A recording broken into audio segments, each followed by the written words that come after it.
What's up, guys? It's Mark, Beech Bluff Outdoors. Today we're going to do something a little different.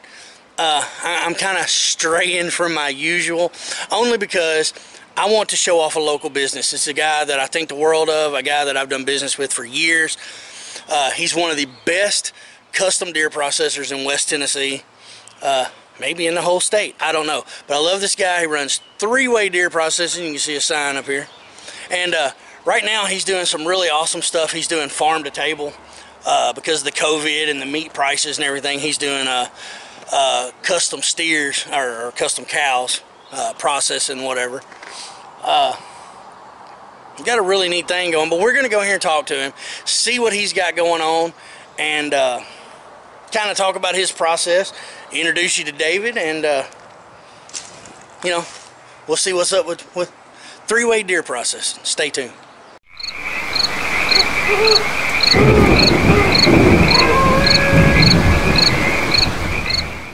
So hey guys, like I said a while ago, I decided to drop in over here with a good friend of mine, three-way deer processing. We're going to show this guy some love because he processes all my deer. So we'll get straight to that part. So introduce yourself and your business. My name is David Tindle. I'm the owner of Three-Way Processing here in Humboldt, Tennessee, edge of Madison County. Processor's been here a little over 25 years. I've owned it for 15. We process between 800 and 1100 deer each year. This year we're venturing into processing cows. So we'll get into all that in just a minute, kind of explain it detail by detail. If you've got some questions you want to ask, we'll go over a few details of the business and, and explain to you how we do everything. That'll work. So obviously the services you offer is deer. I mean, I don't guess nobody really processes turkeys or... I've got that call. I've got that call. No, we don't process turkeys, and we don't process catfish or anything like that. Or furs. You don't do like coyotes or bobcats. So what do you do different? I know some of the reasons I started using you years ago, but tell everybody, what do you do different from maybe even some of the like backyard processors? Right. Some of the small guys. So right at 15 years ago, we had the opportunity, I did, to buy a three-way process. And I had a long-standing relationship with the previous owner, and he had decided that he was tired of messing with the processing and he closed up. And I, like anybody else, had went to another processor to get my deer processed that year, and was very unhappy because I was spoiled from coming up here from the previous owner. Yep. So I contacted him, and we worked out a negotiation. I bought the place, opened it up the next year, and ever since I started, I decided that if I'm going to do this, I want it to be done as if I wanted my deer processed. So we go through great lengths. I know there's some times of the year, especially when it's really busy, that things aren't just perfectly clean, but we clean tirelessly. We go through gallons and gallons of sanitizer and bleach and pine sol and some iodized, sterilized, so we can sterilize all of our equipment. We try to do that daily. So outside, we're here in the office right now, and right beside us here is our desk, so this is what the customers will see whenever they come in. Now, one of the things that we do here that, as far as I know, nobody else does. Now, there might be somebody, but everything we have is on a computer. So I can pull up every deer that you've ever killed and brought to us. I can tell you the date it was killed. I can tell you exactly how you had it processed. We talked about that. Right, yes. And I can tell you, I can even tell you what it cost, how much you paid, and when you paid, and if you was late on picking it up. Oh, wow. So we can track every bit of that. Yeah. And so the next thing we do, once we get you in the computer, we write everything up, and I took the liberty of printing out, here's your last deer that you processed, and it's right here, Mark, and you had a basic cut, and your tenderloins and back straps was sliced, and you got 1 pound of jerky, and daily it was a buck because we had to cut the horns and stuff, and you paid in cash, so you got a $5 discount, so you paid for it when you dropped it off, and this was your total. As you see that, you know, the balance is that zeroed out. And this is actually from year before last, because I didn't hunt last year. Yes, so. yes. This is so from, you still have all these records? From 12/7 of 2018. And so this was your invoice number right here, this 18 dash. So the 18 is always the year, right? And then if somebody's interested, the last numbers are in numerical order, what number you are of that year. From the start of the season? Right, from the start of the season. And so we can also, by asking a couple questions like I did just a second ago, I went into TWRA's website and I printed out the kill tag. Oh, cool. So this is the last kill tag of the buck that you killed. And as you see here, the date that it was killed is what? 12/7/2018. So this matches up with our invoice date is 12/7/2018. And anyway, I could pull up anything about that harvest. That's cool. At any point in time from anybody that's ever brought a deer to us, we can pull that information up. So also, the next thing that happens is we print that kill tag out and we put it in a little Ziploc baggie. We punch a hole in it, put a zippy tie on it or a twisty tie, and we write a number on it.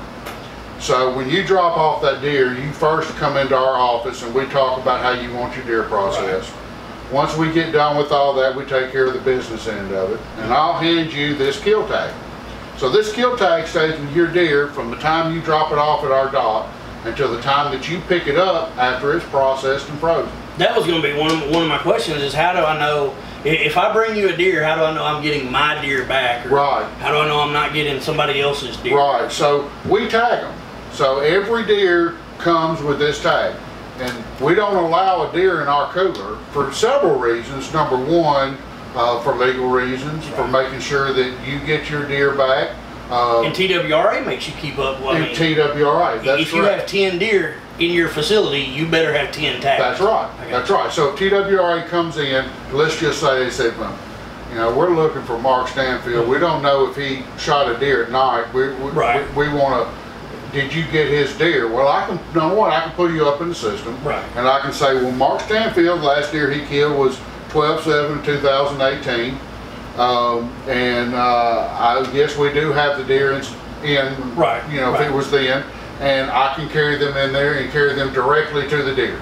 At that point, of course, if you're in trouble with TWRA, that's between you and me. But I mean, it gives them a way to track it. And it gives you a way to make sure that what you're giving me is what I harvest. Right, that's correct. So then after we get this, we get you to sign. We get you to look over your invoice. And we ask you that you read it and make sure that all your information is correct. And then you just sign it. You can sign it anywhere, it doesn't matter. And then we leave this invoice here in our office. Whenever we process, with the next time we process X amount of deer. Let's say we're going to process 60 deer that day.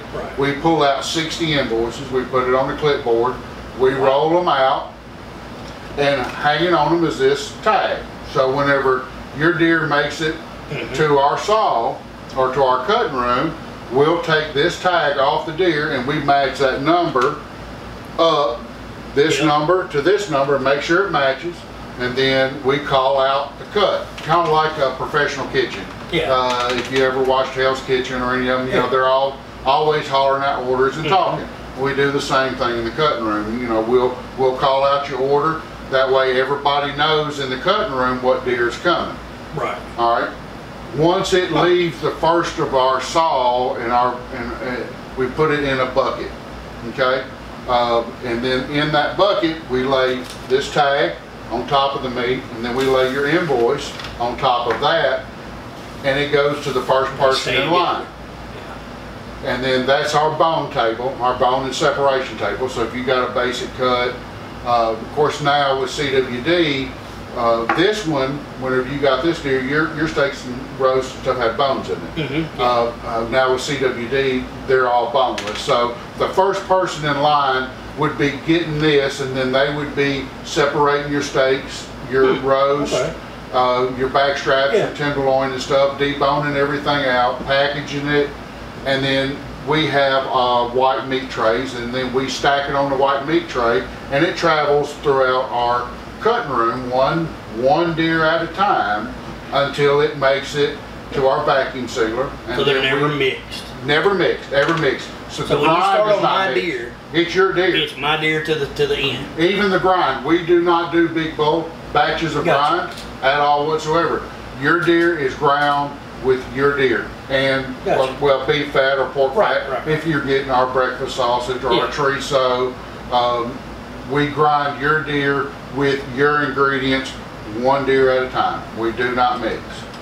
Well, one thing I wanted to ask you, and it was probably the biggest selling point when I first started using you, is you hang deer in the cooler before you process. That's correct. And that was a big selling point for me, because I know guys that'll take them right out of the back of the truck and cut them up, and maybe I'm wrong, but I think it affects the taste. So how long do you hang on? What's your deal with that? We try not to let deer hang more than 10 days. Now, during the peak of the rifle season, that sometimes gets stretched out some. Right. Because we get such a quantity of deer. How many deer do you do a year? About last year we done 1,057 deer, I believe. Wow, 1,100 in what, from September? Well, basically from 1st of October to 1st of January, Right. more or less. Yeah. The last week is like the second week of January or something like that, because you have the second juvenile season. So so in just a minute we'll go outside and we'll walk down. I'll show you our rail system. So whenever you back up, there'll be somebody there to get your deer out of the back of your truck, hopefully.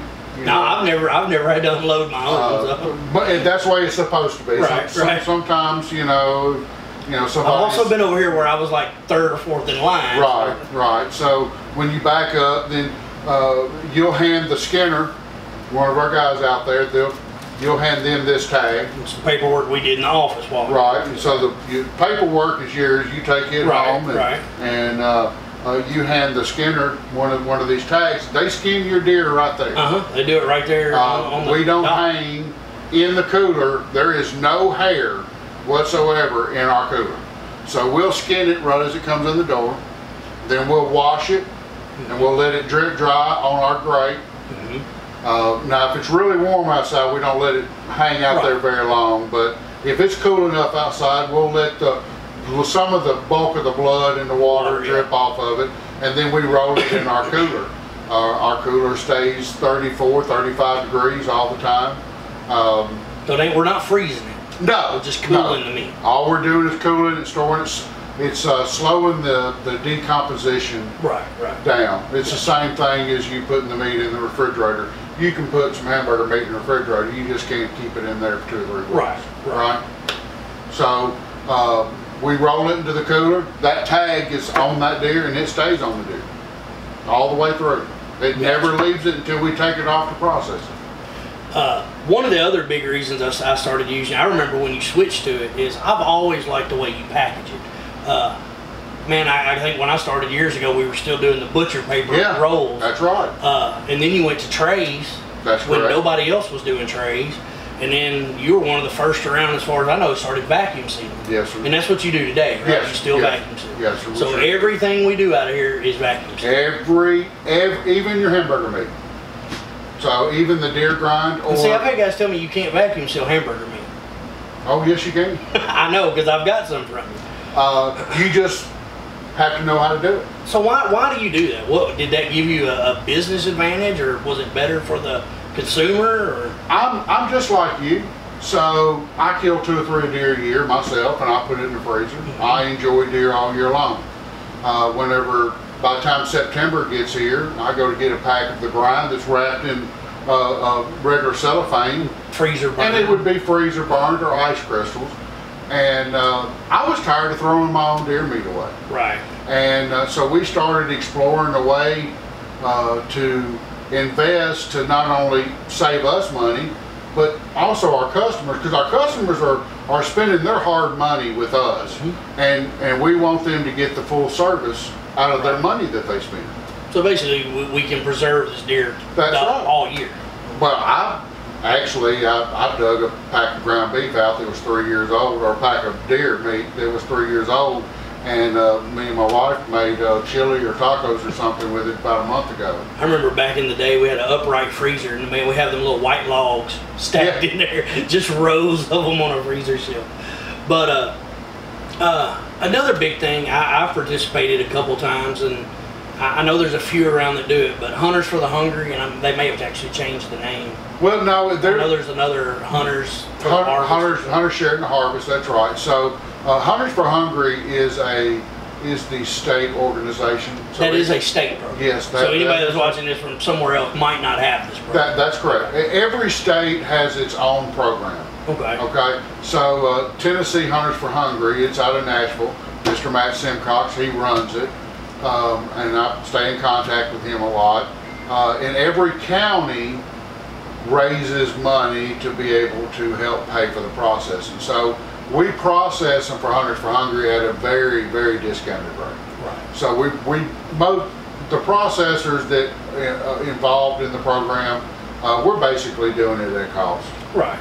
So. But it doesn't cost me anything to bring you a deer. That's so if correct. I tell you I want to donate it, we still have to go through this process. Yeah, every bit of this is for the game, the fishing game. Right. But then I don't pay you nothing. That's correct. And you're going to donate the meat. And where's this meat go? So every county is different. So we've been working with Hunters Sharing the Harvest out of Milan for, oh gosh, Mark, 13, 14 years or more. Yeah. They distribute the meat.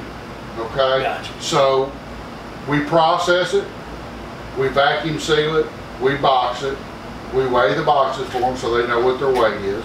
They come pick it up, they take it to their freezers, and then they distribute it. We don't actually distribute it. We do get calls every year about wanting to get some of the Hunters for Hungry meat, but we can't distribute it. Either the state has to come pick it up, or out of Milan of the Hunters Sharing the Harvest. And in the state of Tennessee, it's illegal to sell game. That's right? correct. So, that's correct. I mean, you or your sons or your buddies can't go out and kill deer and sell them to the public. That's correct. That's correct. But what is legal is if you don't kill a deer, you're not hunting, you're not able to. If your buddy wants to go out and kill a deer and give it to you, or bring it to the processor and put it in your name for you to process, this is the reason why this is so critical. As long as it was the way it was killed is That's tracked. Right. That's right. It really doesn't matter. It does as long not as the matter. harvest was legal. Right. Okay, I got you. But you just can't go kill them, tag them, and then sell them. Right. I got you. Okay. No. Yeah, I've actually had people ask me, if I would go kill them a deer, and that's usually what I tell them. I will kill one for you, and I will give it to you. It's going to be tagged and everything. I always recommend you. I say I'll even take it over there to him, give him your name and number, but you can't kill deer, at least in Tennessee, and like sell it in a grocery store. I know some states do. With yes. Elk and moose, but we cannot do that here. No, we cannot. Well, I guess the $1 million question, I only got a couple more things. The big one that I know everybody's interested in, CWD. Is it the end of deer hunting as we know it? Well, we hope not. We hope not. So you're one of the only ones around that actually did like mandated testing on all deer, aren't you? Yes. So we worked real close with TWRA last year. I know you went to all the meetings. Yes. and every meeting we could go to. We had a training seminar with TWRA. I had them come in. They got some roadkill deer over the summer. They brought them in. They had a training. It was about 3 or 4 hours training seminar with us here. They showed us how that they wanted the paperwork filled out. They showed us how to pull the samples. They had my daughter and a couple other folks actually pull samples that was here. Showed us how to bag it, wearing the gloves and keeping track of everything. And did you test every single deer? Every single deer. Matter of fact, next year there was a couple of mistakes made, and because of the no transporting, right? Yeah, that's confusing. If it's killed in a red zone, you can't take it out of a red zone. So. Well, actually, not a lot of people understand this. I don't. But even if you kill it in a non-CWD zone, if you cross over into a CWD zone, it can't leave. That's right. Which is really confusing. Like, right.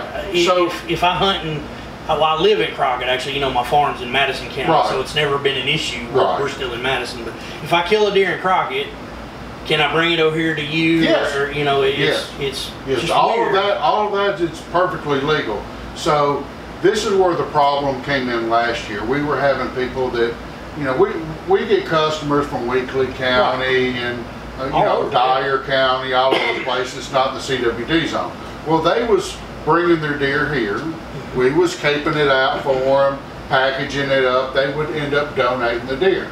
Well, they would take their head with them, because at that point we was under the impression that if they killed it outside the zone, that they could bring it to us and then they could leave with the head. Yeah, that was my understanding. Okay. Well, I mean, that's out of the meetings we went to. Right. Yeah. I think I asked that question, and I think that's the answer I got. But in Dali, I was wrong, which I didn't find out till opening day of rifle season. And so whenever Hunters for Hungry came to go pick up the deer, they said, "Well, we need a sample on this tag number." Well, that deer wasn't killed inside the CWD zone. Well, we need a sample for it. Was it not sampled? Well, I can go back and look, and well, no, it wasn't sampled because it was a buck, and they took the cape with them to a right. taxidermist. So we couldn't pull the samples. Well, at that time they come out of the neck. Right? That's right, all the way at the bottom of the jaw. Yeah, so at that time, they wouldn't accept the deer because their sample wasn't pulled.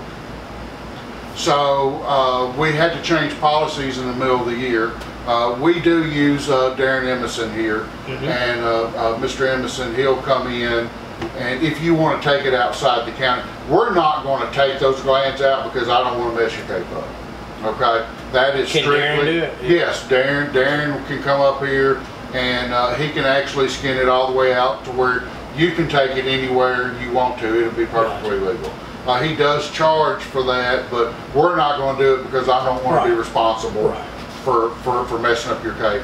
But yes, Mark, to answer your question, and I've got the numbers around here somewhere, but we sampled almost 900 samples. Wow. 850 to 900.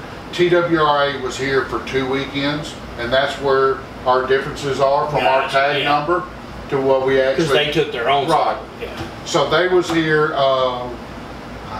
first 2 weekends of rifle. I remember they said they were going to set up here. So they was here 2 weekends in a row, and they had their own people here, and they pulled the samples. So of course we didn't get credit for those samples, but yeah, every deer that comes through the door, we pull the samples on. There was a few that we couldn't, that was shot in the neck. And this is constantly changing, right? I mean, these rules, and I guess it's confusing to me that several states have been dealing with this for decades, and it's new here. So it's constantly evolving, and I think our response to it is constantly evolving because we're just trying to figure it out. That's right. We don't know. It's new to everybody. So out of 1,057 deer that was at least sampled through three-way processing, we did have one deer that come back positive. One deer out of 1,057 deer. So this probably ain't the end of the deer herd. Well, you know, I hope not. At least not now. You know, whenever I tracked that one deer that was killed, it was killed in southern Madison County, right next to Hardeman County line. Is it safe to keep hunting? And yeah, I mean, absolutely. I'm not going to stop, gotcha. And I'm not going to stop eating. I was going to say, can we eat these CWD deer? Sure. See, I don't. You know, there's a lot of mixed information, and nobody. See, the Center for Disease Control recommends that you not knowingly eat any diseased animal. Well, can you dispose of it if it tests positive? You still have the meat. Do you have a way to dispose? Yes, of it? sir. Yes, sir. Yes, sir. We sure do. Gotcha. Okay. So if I do bring you one, it tests positive, and I say, man, I I don't want nothing to do with that. Right. We're going to offer a insurance policy. Now, we did offer... I was going to ask you about that. You mentioned it. Yeah. But did you ever do it? Yeah, we did offer an insurance policy last year, and it did okay.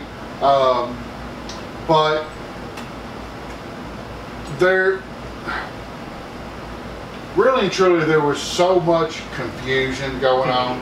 So we're going to do something a little bit different this year. We're going to charge $10. It's going to be $10 to insure your deer. Right. $10. I'll gladly pay that. Yeah.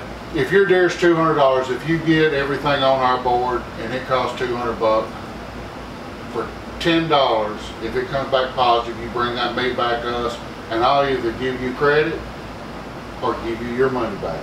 And that'd be more than worth it. Yeah, $10. But every deer is going to be charged that. So this year, where the Hunters for Hungry Deer were free, you're going to have to pay for the insurance policy. So you're covering the state. Yeah. The state's paying for the processing. But if it comes back positive, because the state's not picking up their deer until the sample comes back.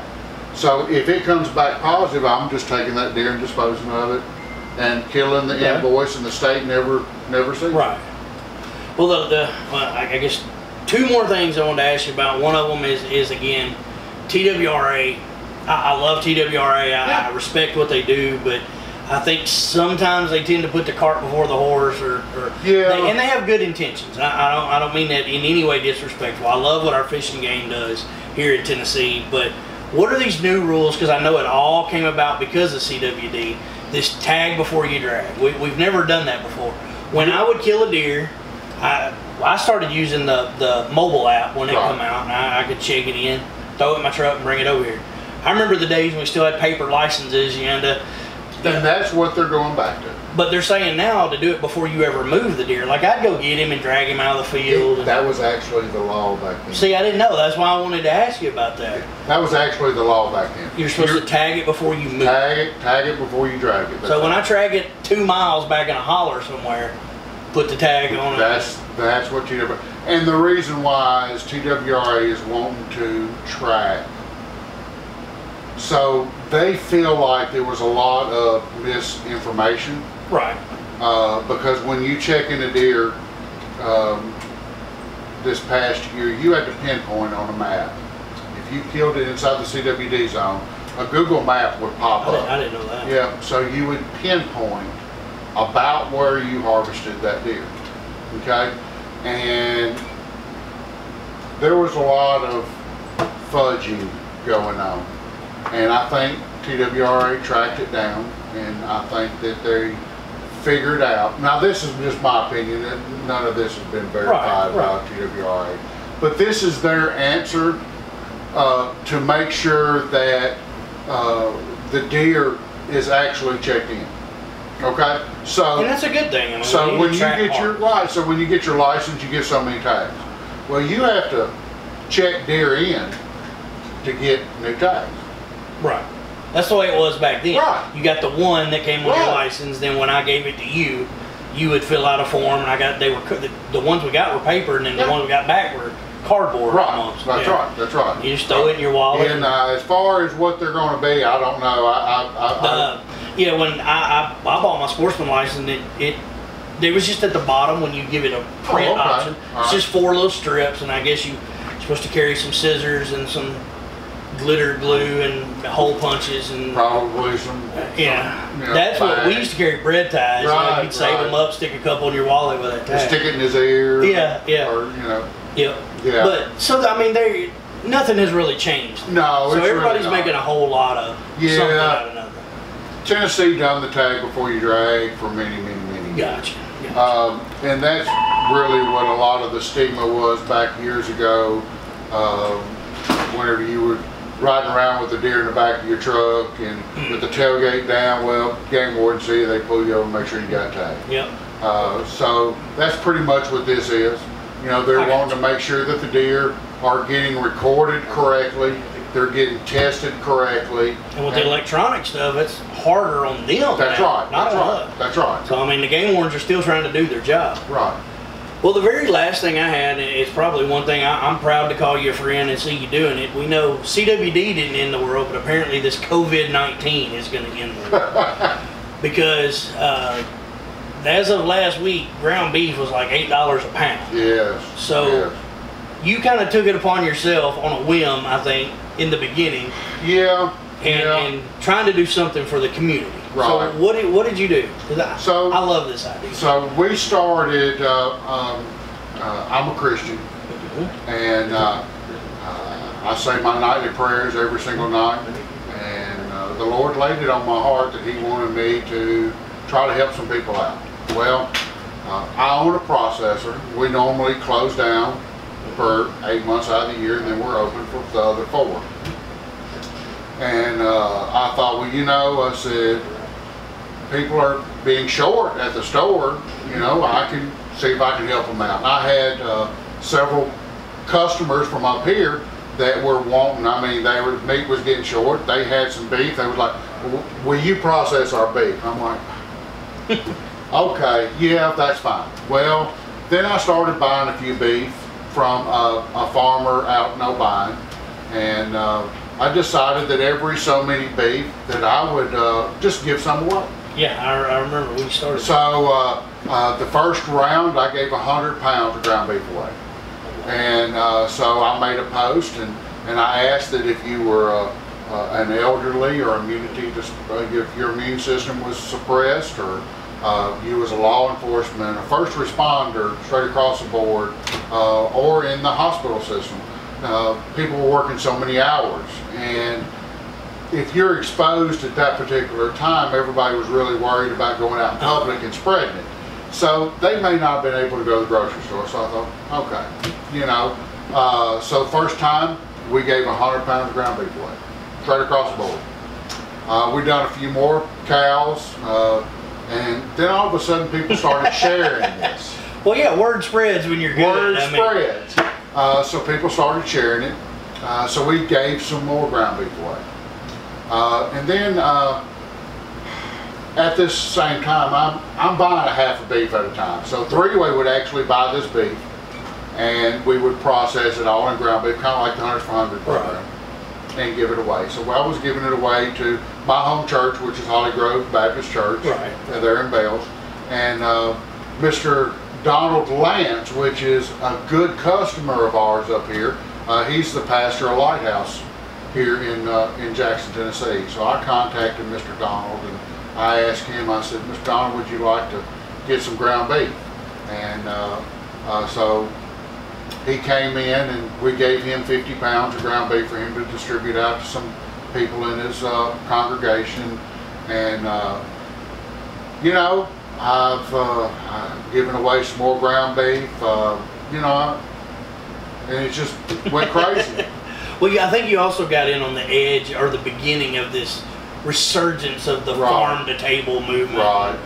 And it's growing. It's gaining traction, and it may be a thing now, at least for a little while. And if it is, then we will process beef every year. Stay year round. Yeah. As long as I still get my deer done, I'll be good. Well, I mean, you know, that's what we're planning on. Well, man, I ain't gonna keep you. I know you're busy.